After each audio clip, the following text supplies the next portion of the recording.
सबसे पहले तो मैं आज आपका जोशो खरोश देखकर, आपका जज्बा देखकर बड़े यकीन के साथ कह सकता हूं कि बिलावल भुट्टो लाहौर से जीतेगा इंशाअल्लाह। और मैं आपको बताना चाहता हूं कि आज से 35 साल पहले मोहतरमा बेनज़ीर भुट्टो साहबा ने लाहौर से इलेक्शन लड़ा था और वो लाहौर से इलेक्शन जीती थी और पाकिस्तान की वजीर आजम बनी थी और दुनिया की सबसे कम उम्र तरीन वजीर आजम थी।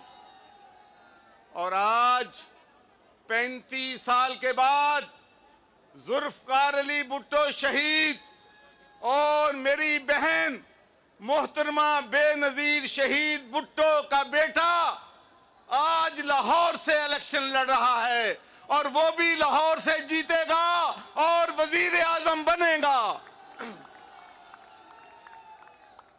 मेरे भाइयों, मेरे दोस्तों,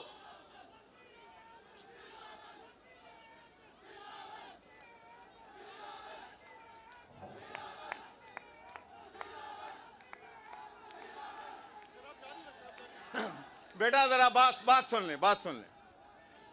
आपको मालूम है कि पाकिस्तान पीपल्स पार्टी की बुनियाद लाहौर में रखी गई थी और मुझे अच्छी तरह याद है कि जब बेनज़ीर भुट्टो साहबा लंदन में, यूके में, यूरोप में आमरीयत के खिलाफ जंग लड़ रही थी तो मुझे इस बात पे बड़ा फख्र है कि मैं उनके शाना बशाना खड़ा था।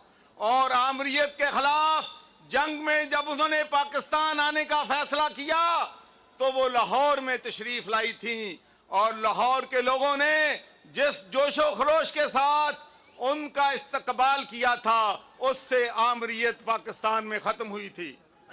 मुझे अच्छी तरह याद है कि 2007 में मोहतरमा बेनज़ीर भुट्टो साहबा ग्लासगो तशरीफ लाई और मैंने उनसे कहा कि मोहतरमा पाकिस्तान के हालात बदल चुके हैं, मुझे डर लगता है, मैं कंसर्न हूं कि आपकी जान को खतरा है और आप सिक्योरिटी का जो है आपने खास ख्याल रखना है। तो मेरे भाइयों, मुझे अभी तक याद है कि मोहतरमा बेनज़ीर भुट्टो ने कहा कि मैं पाकिस्तान के लोगों के साथ जाना चाहती हूं, मैं वहां मजदूरों की हालत बेहतर बनाना चाहती हूं, मैं किसानों की हालत बेहतर बनाना चाहती हूं, मैं पाकिस्तान की बेटी हूं, मैं पाकिस्तानियों की बहन हूं और कोई अपनी बहन को निशाना नहीं बना सकता।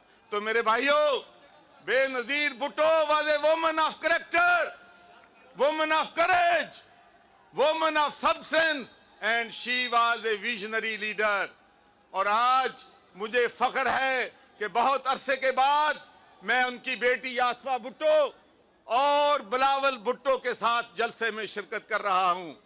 और मेरे भाई चौधरी साहब ने फरमाया है, चौधरी मंजूर ने, कि बिल्कुल ये सही बात कही है कि हमारा मिशन और आप सबका मिशन यही है कि हमने बिलावल भुट्टो को वजीर आजम इंशाअल्लाह बनाना है। तो आखिर में मैं आपसे ये बात कहना चाहता हूं कि हमारे मुल्क को इस वक्त मुफाहमत की सियासत की ज़रूरत है और इंतकामी सियासत को ख़त्म करने की ज़रूरत है। और मैं ये बात बिल्कुल दिल पे हाथ रख के कहता हूं कि इस मुल्क में आसिफ अली जरदारी से ज़्यादा मुफाहमत की सियासत कोई नहीं जानता। और मैं ये भी बात आपसे कहना चाहता हूं कि अगर बिलावल भुट्टो वजीर आजम बनेगा तो इंतकाम की सियासत नहीं करेगा, जमहूरियत को मजबूत करेगा। और मुझे यह भी मालूम है कि जब मोहतरमा बेनज़ीर भुट्टो साहबा शहीद हुई थी तो किसने पाकिस्तान खप्पे का नारा लगाया था? ये आसिफ अली जरदारी ने लगाया था। मैंने देखा है कि इस खानदान ने बड़ी तकलीफें बर्दाश्त की हैं, बड़ी कुर्बानियां दी हैं, लेकिन हमेशा पाकिस्तान जिंदाबाद कहा है। तो मेरे भाइयों, आखिर में मैं आपसे एक ही बात कहना चाहता हूं कि इलेक्शन में 18 दिन रह गए हैं। एक एक लम्हा, एक एक दिन हम सब के लिए इंपॉर्टेंट है।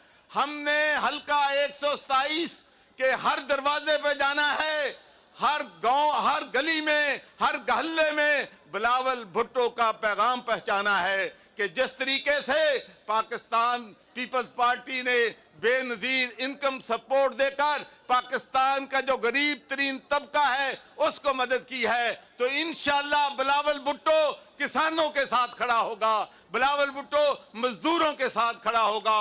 और इंशाअल्लाह मैं ये भी बताना चाहता हूं कि बिलावल भुट्टो सिर्फ पाकिस्तान का लीडर नहीं है, मैं आपको बताता हूं कि दुनिया में बिलावल भुट्टो को लीडर माना जाता है। और एज ए फॉरेन मिनिस्टर मैं समझता हूं कि इनकी कारकर्दगी जो है सब जो फॉरेन मिनिस्टर रहे हैं उन सब से बेहतर रही है। तो मैं आपसे एक ही अपील करूंगा कि आप बिलावल भुट्टो को वोट दें, तीर को वोट दें और बिलावल भुट्टो को लाहौर से कामयाब करवाएं।